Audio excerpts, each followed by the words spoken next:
34 साल का एक नौजवान,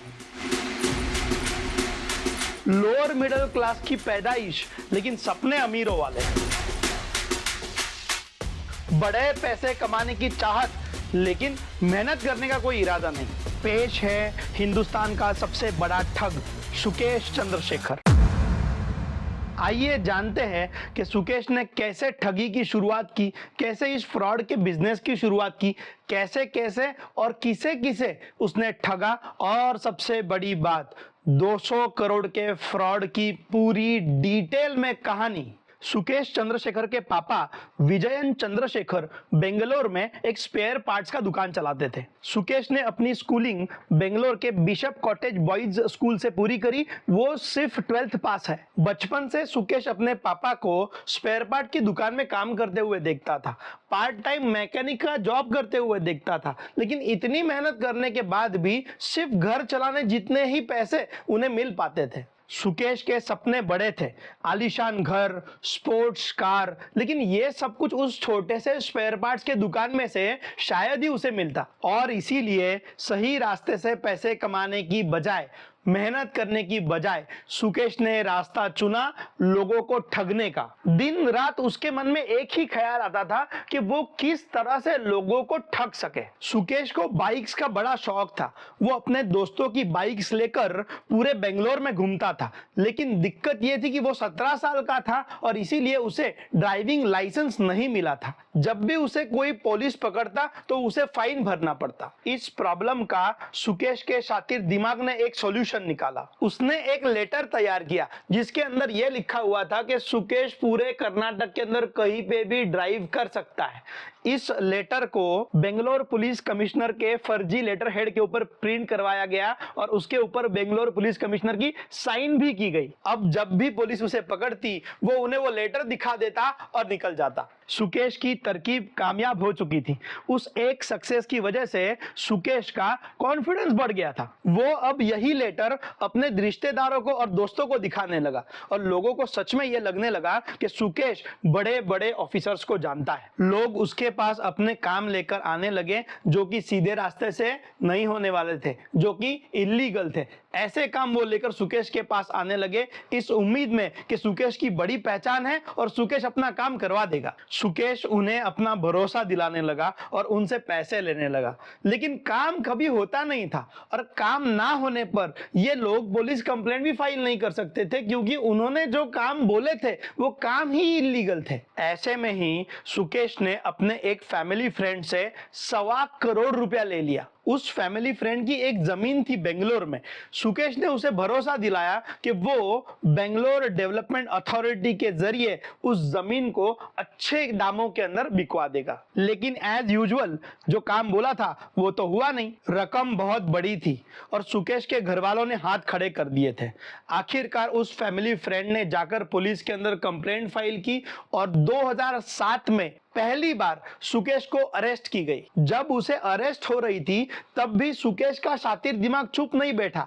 अरेस्ट करने वाले पुलिस को उसने कहा कि वो जनता दल यूनाइटेड के लीडर HD कुमारस्वामी के बेटे का दोस्त है। जब पुलिस ने इन्वेस्टिगेशन शुरू की तब पूरा मामला बाहर आया और पुलिस कमिश्नर के फर्जी लेटर की बात भी सामने आई। सुकेश के नाम पर कोई भी क्रिमिनल रिकॉर्ड नहीं था और उसकी उम्र महज 17 साल की थी। वो नाबालिग था और इसीलिए तुरंत उसे बेल मिल गई। उसे वार्निंग दी गई कि आइंदा से वो ऐसा कोई भी काम ना करे। लेकिन अब सुकेश के मुंह को खून लग चुका था। उसे बिना मेहनत किए फ्री का पैसा कमाने की लत लग चुकी थी। सुकेश ने अपना ठगी का कारोबार शुरू रखा। वो हमेशा अपने आप को किसी ना किसी बड़े पॉलिटिशियन का दोस्त या सेक्रेटरी बताता और लोगों को अपने जाल में फंसा लेता। कर्नाटक के एक पॉलिटिशियन करुणाकरण रेड्डी के बेटे को भी सुकेश ने इसी तरह फंसाया और उससे बड़े सारे पैसे ले लिए। 2009 आते आते सुकेश के पास इस ठगी के कारोबार से बड़े सारे पैसे जमा हो चुके थे। इसी साल 2009 में ही उसकी मुलाकात हुई लीना मारिया पॉल से। लीना एक स्ट्रगलिंग एक्टर थी और उसे पैसे की सख्त जरूरत थी। सुकेश लीना को पैसे भी देने लगा और उससे डेट भी करने लगा। धीरे धीरे देखते ही देखते दोनों एक दूसरे के साथ प्यार करने लगे। इसी दौरान सुकेश के खिलाफ कई कंप्लेंट्स फाइल हो चुकी थी और ये कंप्लेंट सिर्फ कर्नाटक में नहीं बल्कि तमिलनाडु के अंदर भी फाइल हो चुकी थी। 2009 में तमिलनाडु पुलिस ने सुकेश को अरेस्ट कर लिया था। सुकेश लीना की जिंदगी से गायब हो चुका था। लीना ने जब सुकेश को ढूंढने की कोशिश की तब उसे पता चला कि सुकेश तमिलनाडु के मदुराई जेल में है। लीना सुकेश को मिलने तमिलनाडु के मदुराई जेल पहुंची।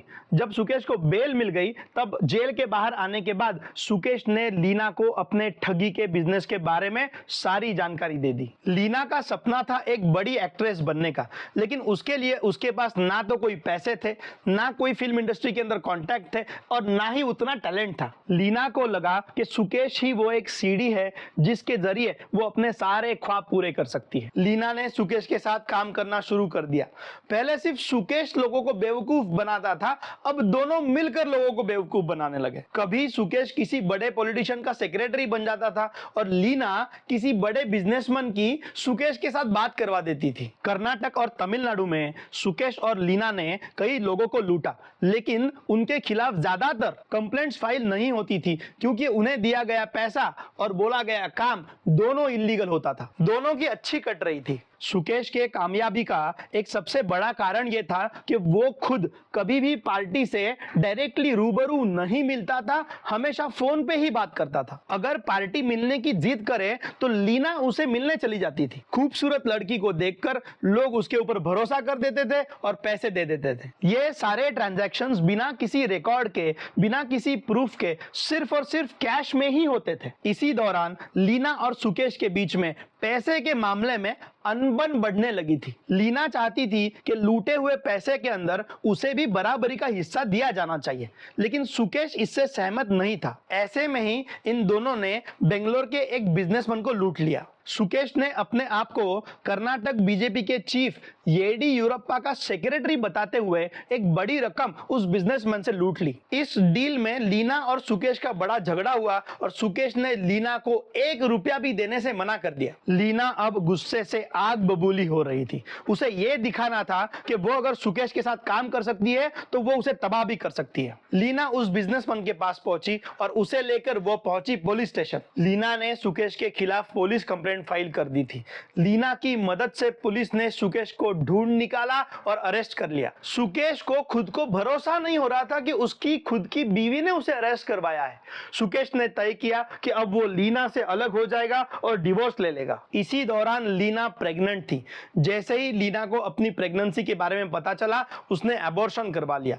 अब लीना को सुकेश के साथ कोई रिलेशन नहीं रखना था। सुकेश को अब तक इतनी बार अरेस्ट हो चुकी थी कि जेल जाना सुकेश के लिए कोई नई बात नहीं थी।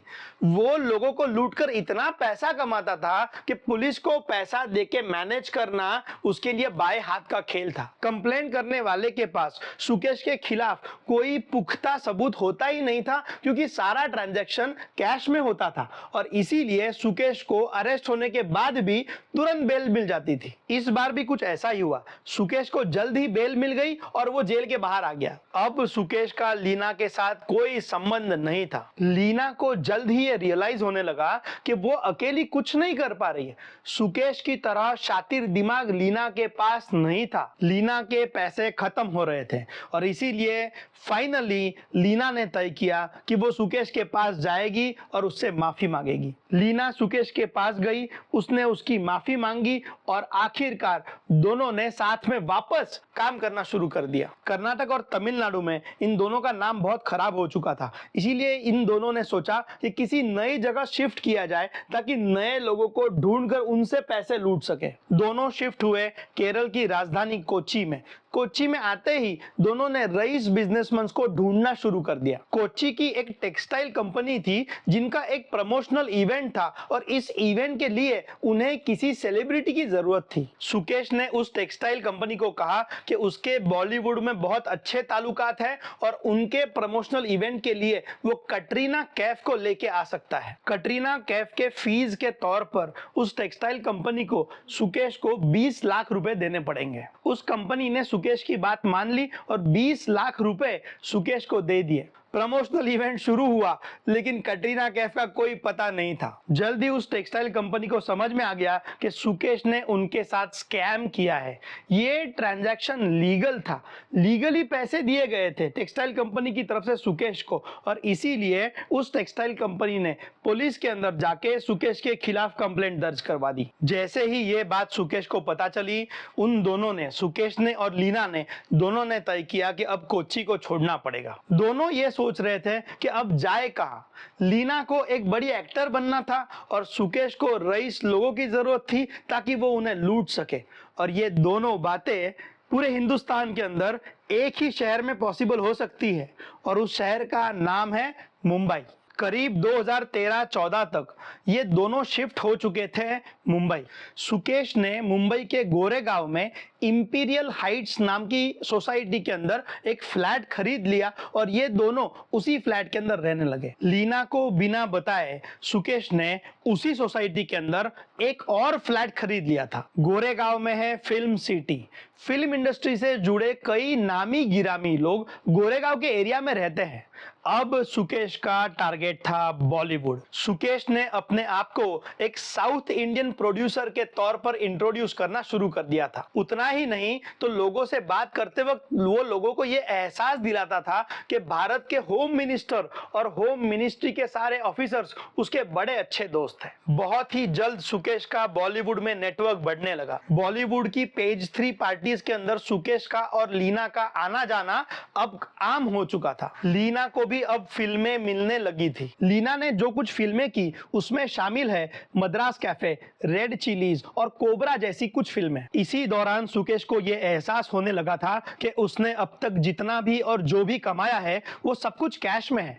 ऑन पेपर सुकेश की हैसियत 0 है। तो अब कमाया हुआ काला पैसा सफेद करना जरूरी था। काले पैसे को सफेद करने का काम बड़ा मुश्किल था। अगर एक साथ इतने सारे पैसे अगर बैंक अकाउंट के अंदर दिख जाते तो सुकेश के ऊपर शक हो जाता, और इसीलिए उसने इस काम को करने की एक नई तरकीब ढूंढ निकाली। लीना के नाम पर सुकेश ने कई छोटे छोटे बिजनेसेस रजिस्टर कर दिए। उसने लीना के नाम पर एक हाई एंड सलून शुरू किया जिसका नाम था नेल आर्टिस्ट्री। कार का बिजनेस रजिस्टर किया गया जिसका नाम था super car artistry. LS fisheries, LS education, ऐसे कई फर्जी बिजनेसेस रजिस्टर किए गए जो सिर्फ ऑन पेपर थे। इन फर्जी बिजनेसेस के अंदर रेवेन्यू दिखाने के लिए पैसों की फर्जी एंट्री की गई, रैंडम क्रेडिट कार्ड स्वाइप किए गए, और इसी तरह काले पैसे को सफेद करने का काम जोरों शोरों से शुरू हो चुका था। इसी दौरान सुकेश की मुलाकात हुई पिंकी ईरानी से। पिंकी ईरानी अपने जमाने में टीवी एंकर रह चुकी है। पिंकी सुकेश से बहुत ही प्रभावित हो चुकी थी। उसका आलीशान घर, लग्जूरियस गाड़ियां, ये सब कुछ देखकर पिंकी को अब भरोसा हो चुका था कि सुकेश एक बहुत ही बड़ा बिजनेसमैन है। पिंकी के बॉलीवुड में कई कनेक्शंस थे और अब वो सुकेश के लिए काम करने लगी थी। उसने सुकेश को कई एक्ट्रेसेस से मिलवाया। निकिता तांबोली, चाहत खन्ना, सोफिया सिंह, आरुषा पाटिल, ऐसी कई एक्ट्रेसेस के साथ उसने सुकेश की मुलाकात करवाई। सुकेश के पैर अब बॉलीवुड में पड़ चुके थे। वो जो दूसरा फ्लैट उसने खरीदा था उसी के सोसाइटी में, उस दूसरे फ्लैट के अंदर सुकेश इन एक्ट्रेसेस से मिलता था और उनकी ऑडिशन लेता था। जिन एक्ट्रेस को काम नहीं मिल रहा है ऐसे लोगों को पिंकी ईरानी कांटेक्ट करती थी और वो सारे एक्टर्स सुकेश के पास आकर ऑडिशन देते थे। फिल्म इंडस्ट्री में वैसे तो कई सितारे हैं, लेकिन सुकेश की नजर पड़ी एक हसीना पर। उसे किसी भी कीमत पर उस हसीना को हासिल करना था और उसका नाम था जैकलीन फर्नांडिस। दिक्कत यह थी कि जैकलीन से कांटेक्ट करे कैसे।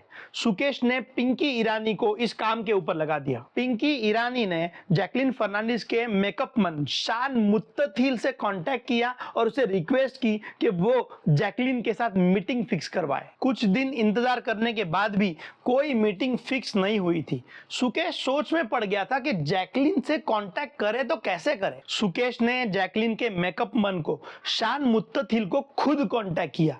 ये एक स्पूफ कॉल था। कॉल के अंदर शान को बताया गया कि अगर जैकलीन सुकेश के साथ रिलेशन रखती है तो सुकेश एक बहुत बड़ा होम मिनिस्ट्री का ऑफिसर है और जैकलीन के बहुत बड़े प्रॉब्लम्स जो है वो सारे प्रॉब्लम्स इस कनेक्शन की वजह से सॉल्व हो जाएंगे। इस एक कॉल ने मानो के जादू कर दिया।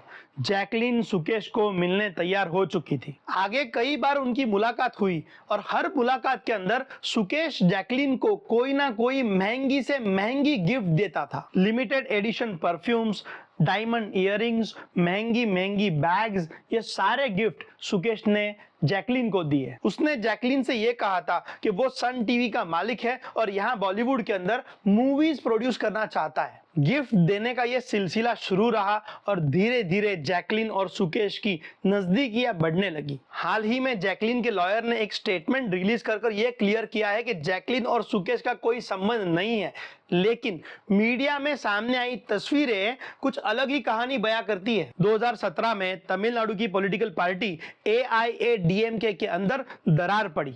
एक गुट बना VS शशिकला का तो दूसरा गुट बना O पनीरसेल्वम का। दोनों गुटों के बीच पार्टी के सिंबल को लेकर लड़ाई शुरू हो गई और मामला पहुंचा इलेक्शन कमीशन के पास। TTV दिनकरन ने सुकेश चंद्रशेखर के साथ संपर्क किया और उसे कहा कि वो इलेक्शन कमीशन के ऑफिसर से जाके मिले, उन्हें घूस दे ताकि पार्टी सिंबल का फैसला शशिकला ग्रुप के फेवर में हो। सुकेश ने इस काम के लिए हाँ कह दी। उसने इस काम के लिए TTV दिनकरन से 50 करोड़ रुपए मांगे और वो TTV दिनकरन ने सुकेश को दे दिए। इस ट्रांजैक्शन की भनक दिल्ली पुलिस को लग चुकी थी। सुकेश दिल्ली में जिस होटल में रहता था उस होटल पर दिल्ली पुलिस ने रेड की और सुकेश को अरेस्ट कर लिया। उसके रूम में से 2000 रुपए के बंडल का भरा हुआ एक बैग बरामद किया गया। सुकेश को जुडिशियल कस्टडी में रखा गया था। एक एलिगेशन ऐसा भी है कि जब सुकेश जुडिशियल कस्टडी में था दिल्ली के रोहिणी कोर्ट में, तब वहां पे सुकेश को मिलने जैकलीन फर्नांडिस भी आई थी, लेकिन यह सिर्फ एक एलिगेशन है, इसकी कोई पुष्टि हुई नहीं है। जेल के अंदर से भी सुकेश का काम बेझिझक चल रहा था। मीडिया रिपोर्ट्स की माने तो सुकेश जेल के अधिकारियों को हर महीने 1.5 करोड़ रुपया दे दिया करता था। इस पैसे के बदले सुकेश को सेपरेट सेल जेल के अंदर दे दी गई थी। उस सेल का CCTV कैमरा भी कवर किया गया था। जेल के अंदर सुकेश बेझिझक मोबाइल फोन का इस्तेमाल कर सकता था। जेल के अंदर से सुकेश रईस बिजनेसमैन को ढूंढता था और जेल के बाहर लीना और पिंकी ईरानी सुकेश की मदद कर रही थी। सुकेश का टारगेट था ऐसे बिजनेसमैन जिनका कोई काम गवर्नमेंट के साथ अटका हो या फिर जिनके ऊपर इनकम टैक्स या ED की कोई इंक्वायरी चल रही हो। ऐसे लोगों को ढूंढकर सुकेश अलग अलग मोबाइल के ऊपर के स्पूफिंग एप्स के जरिए उनसे संपर्क करता था और उनको अपने जाल में फंसाता था। सुकेश के साथ डील फोन पे ही तय हो जाती थी और जेल के बाहर लीना और पिंकी ईरानी पैसे कलेक्ट करने का इंतजाम कर लेते थे। ऐसे में एक बहुत बड़ा केस सामने आया। अक्टूबर 2019 में फोर्टिस हेल्थ केयर के मालिक शिविंदर मोहन सिंह और मलविंदर मोहन सिंह को ED ने गिरफ्तार कर लिया। इन दो भाइयों की कंपनी रेलिगेयर फिनसर्व में करीब 500 करोड़ रुपए का घोटाला करने का उनके ऊपर आरोप था। जापान की कंपनी दाइची सांक्यो ने भी इनके ऊपर आरोप ठोका था 2900 करोड़ रुपए के घोटाले का। दोनों भाई लीगल ट्रबल में फंसते ही जा रहे थे। सुकेश चंद्रशेखर को हमेशा ऐसे ही बिजनेसमैन की तलाश रहती थी।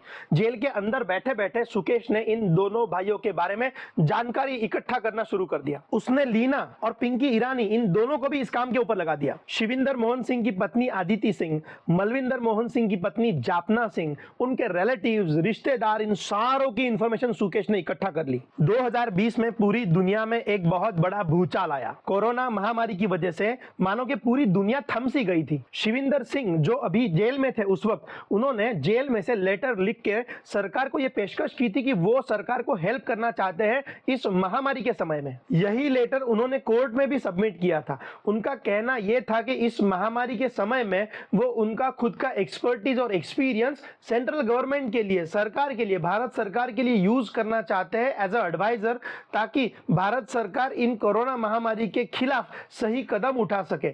लेकिन शर्त यह थी कि उसके लिए सरकार को शिवेंद्र मोहन जी को जेल से बाहर निकालना पड़ेगा। उन्होंने लेटर में यह भी लिखा था कि उनके जितने भी फॉरेन फार्मास्यूटिकल कंपनीज में कॉन्टैक्ट्स है वो सारे यूज करके वो भारत सरकार को वैक्सीन मुहैया कराने में हेल्प करेंगे। ये लेटर्स, ये सारी बातें उस वक्त के न्यूज़पेपर्स के अंदर पब्लिश हो चुकी थी।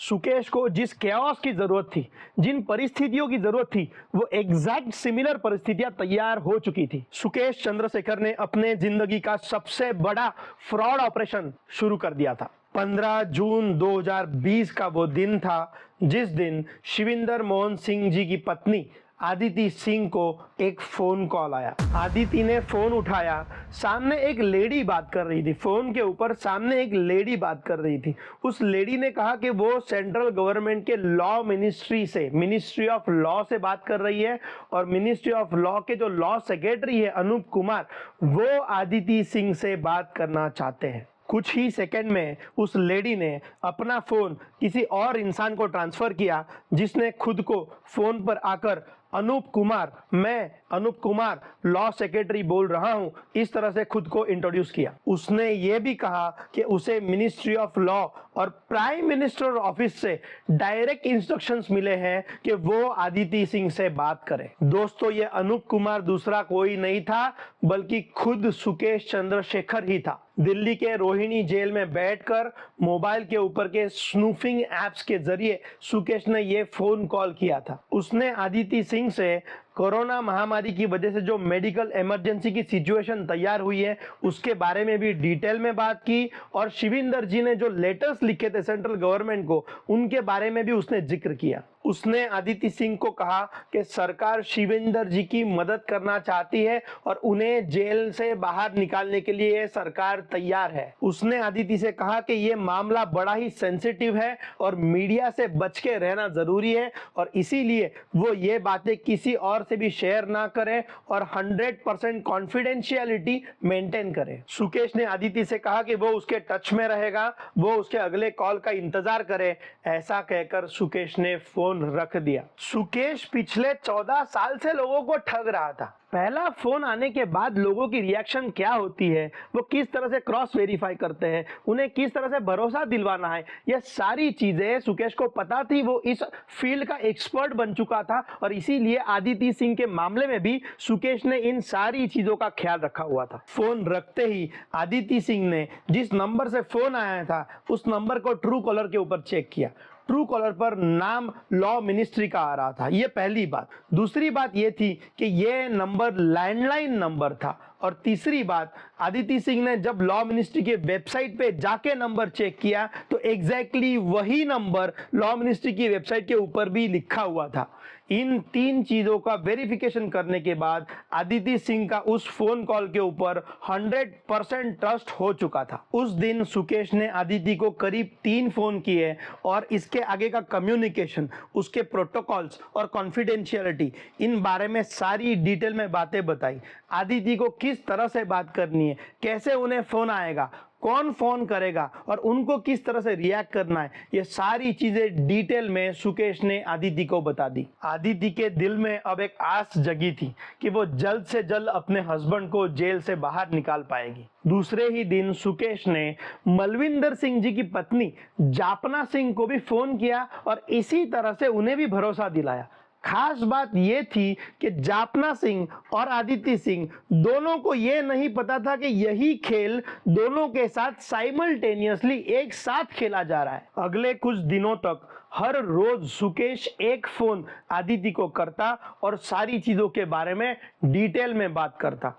अब तक तो सुकेश की बातों से आदिति सचमुच में सुकेश को अनूप कुमार समझ बैठी थी। सुकेश बार बार उसे कहता कि ये पूरे कम्युनिकेशंस कॉन्फिडेंशियल है क्योंकि इसके ऑर्डर्स उन्हें डायरेक्टली प्राइम मिनिस्टर ऑफिस और होम मिनिस्ट्री से मिले हैं। उसने अगले कुछ दिनों में शिविंदर सिंह जी को जेल में से बाहर निकालने के लिए कौन से कागजात रिक्वायर्ड है, डॉक्यूमेंट्स कौन से रिक्वायर्ड है, ये सारे कुछ और उन डॉक्यूमेंट्स को किस तरह से हासिल करना है, ये सब कुछ आदिति सिंह को इन डिटेल समझा दिया था। शिविंदर सिंह जी को जेल में से बाहर निकालने की जितनी बातें होती थी उससे कहीं ज्यादा बातें सुकेश देश के बारे में करता था। उसने आदिति सिंह से प्रॉमिस लिया था कि शिविंदर सिंह को जेल में से निकालने के बाद वो सरकार की पूरी तरह से मदद करेंगे। उनके जितने भी कॉन्टैक्ट्स है फॉरेन फार्मा कंपनीज के अंदर वो सारे वो यूटिलाइज करेंगे ताकि देश की मदद हो सके। हर बार बात होती थी देशभक्ति की, सारी बातें देशभक्ति से भरी हुई होती थी। हर एक फोन कॉल जो है वो जय हिंद बोलकर खत्म होता था। आदिति के मन में फ्रॉड के बारे में सोचने का कोई चांस ही नहीं था। फोन कॉल का यह सिलसिला करीब 10 दिन तक चला। 10 दिन बाद अनूप कुमार यानी के सुकेश ने आदिति को यह बताया कि अब आगे इस चीज को कैसे लेके जाना है, ये बात अनूप कुमार के जूनियर अभिनव बताएंगे। और अभिनव आदिति को टेलीग्राम के एप्लीकेशन के ऊपर फोन कॉल करेंगे। अगले दिन सुकेश ने ही आदिति को टेलीग्राम के ऊपर फोन कॉल किया। अपना आवाज वॉइस चेंजर के माध्यम से बदलकर उसने फोन कॉल किया एज अ अभिनव। उसने कहा कि वो लॉ मिनिस्ट्री के अंदर अंडर सेक्रेटरी है और वो अनूप कुमार जी को रिपोर्ट करता है। सुकेश ने अभिनव बनकर आदिति को ये बात बार बार दोहराई कि उनके हर एक मूवमेंट पर इंटेलिजेंस ब्यूरो यानी कि आईबी की कड़ी नजर है, एनफोर्समेंट डायरेक्टर की कड़ी नजर है और इसीलिए वो किसी से भी बात ना करे, वो कहीं पे ना जाए और उसके इंस्ट्रक्शन का डॉट टू डॉट पालन करे। अगले दिन अभिनव ने आदिति को फोन कर कहा कि उनके पति को जेल में से बाहर निकालने का काम शुरू हो चुका है, इसके लिए आदिति को 20 करोड़ रुपया देना होगा। उसने ये पैसा कब और कहां और किसके पास देना है इसकी भी इंस्ट्रक्शंस आदिति को दे दी। अगले कुछ महीने यह सिलसिला चलता रहा। आदिति को फोन आते रहे, हर महीने आदिति पैसे देती रही। जितने भी पैसे आदिति के पास थे वो सारे आदिति ने दे दिए थे। एक दिन खुद अनूप कुमार यानी कि सुकेश ने एज अ अनूप कुमार उसी लैंडलाइन पे से आदिति को फोन किया। फोन उठाते ही उसने आदिति को कॉन्ग्रेचुलेट किया। आदिति समझ नहीं पा रही थी कि किस चीज की बधाई दी जा रही है। तब अनूप कुमार ने उसे कहा कि शिविंदर जी को जेल में से बाहर निकालने का पूरा इंतजाम हो चुका है और अगले कुछ हफ्तों में ही आपके हस्बैंड आपके सामने होंगे। ये बात सुनकर आदिति खुशी से उछल रही थी और उसी वक्त अनूप कुमार ने आदिति से कहा कि इस चीज के लिए एक आखिरी इंस्टॉलमेंट आपको देना होगा और वो है 100 करोड़ रुपया। 100 करोड़ रुपए की बात सुनकर आदिति रुक गई। इतने कैश, इतने पैसे, वो भी कैश में उसके पास नहीं थे। फिर भी उसको बनी बनाई बात बिगाड़नी नहीं थी और इसीलिए उसने सुकेश से यानी कि अनूप कुमार से कुछ वक्त मांगा ताकि वो ये 100 करोड़ जितनी बड़ी रकम अरेंज कर सके। 100 करोड़ रुपया जमा करने के लिए आदिति ने अपनी सारी ज्वेलरी बेच दी। अपने बच्चों के नाम पर जितनी भी एसेट्स थी सारी एसेट्स बेच दी। अपने घर के अंदर जो भी कीमती चीजें थी वो भी सारी बेच दी। लेकिन इतना सब करने के बाद भी 100 करोड़ जमा नहीं हो रहा था, फिर भी पैसा कम पड़ रहा था। इसीलिए अब आदिति ने अपने सारे रिलेटिव्स को फोन करना शुरू किया और झूठे झूठे बहाने देकर लीगल फीस देनी है, घर का खर्चा चलाना है, बच्चों की फीस पे करनी है, इन सारी चीजों के अलग अलग रीजंस देकर उसने अपने रिलेटिव से, फ्रेंड्स से, फैमिली से पैसे मंगवाए। ऐसा करते करते करते आखिरकार वो 100 करोड़ की अमाउंट पूरी हुई।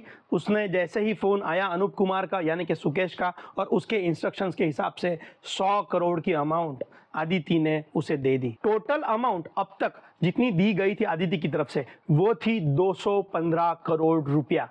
यस दोस्तों, 215 करोड़ रुपया। ये पूरा मामला अप्रैल 2021 तक चलता रहा।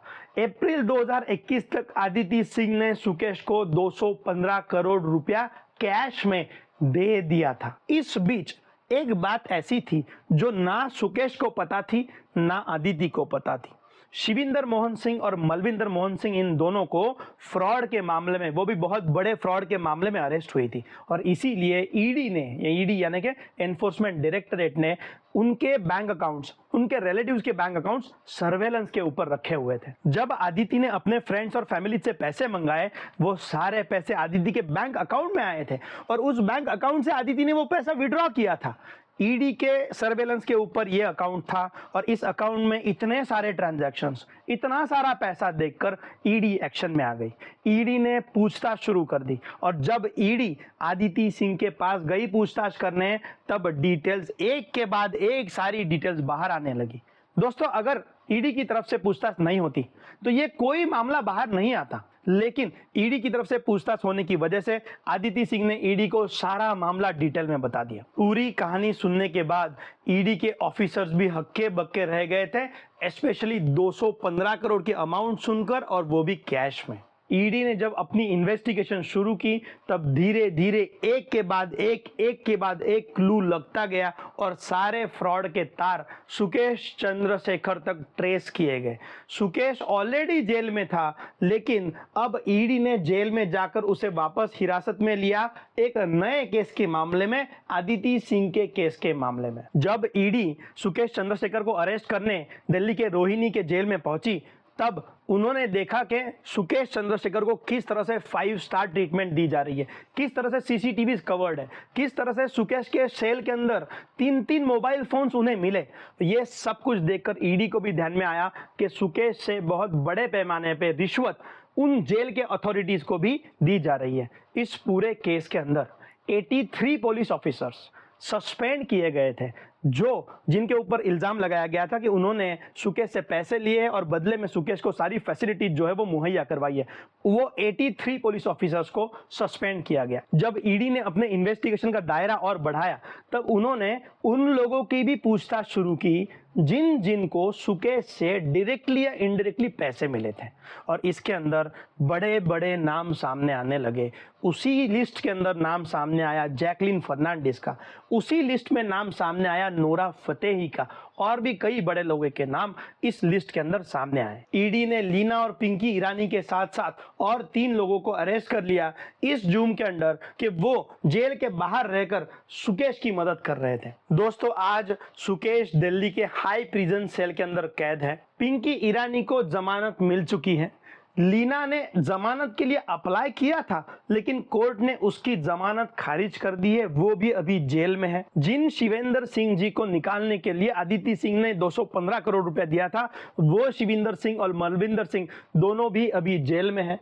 आदिति सिंह ने जो पैसे दे दिए वो आज तक आदिति सिंह के पास वापस आए नहीं हैं। तो दोस्तों, जितना भी सुकेश चंद्रशेखर ने पैसा कमाया, आज उसने जितना फ्रॉड करके कमाया था उससे कई गुना ज्यादा उसे गंवाना पड़ा है। हाथ में end of the day total 0-0 ही है। फ्रॉड का रास्ता शायद आपको शुरुआत में आसान लगे और रंगीन भी लगे, लेकिन उसका अंत बुरा होना तय है। तो ये कहानी थी भारत के सबसे बड़े कॉनमैन की। अगर आपको हमारी मेहनत पसंद आई हो तो चैनल को जरूर सब्सक्राइब कीजिएगा, वीडियो को जरूर लाइक कीजिएगा। धन्यवाद।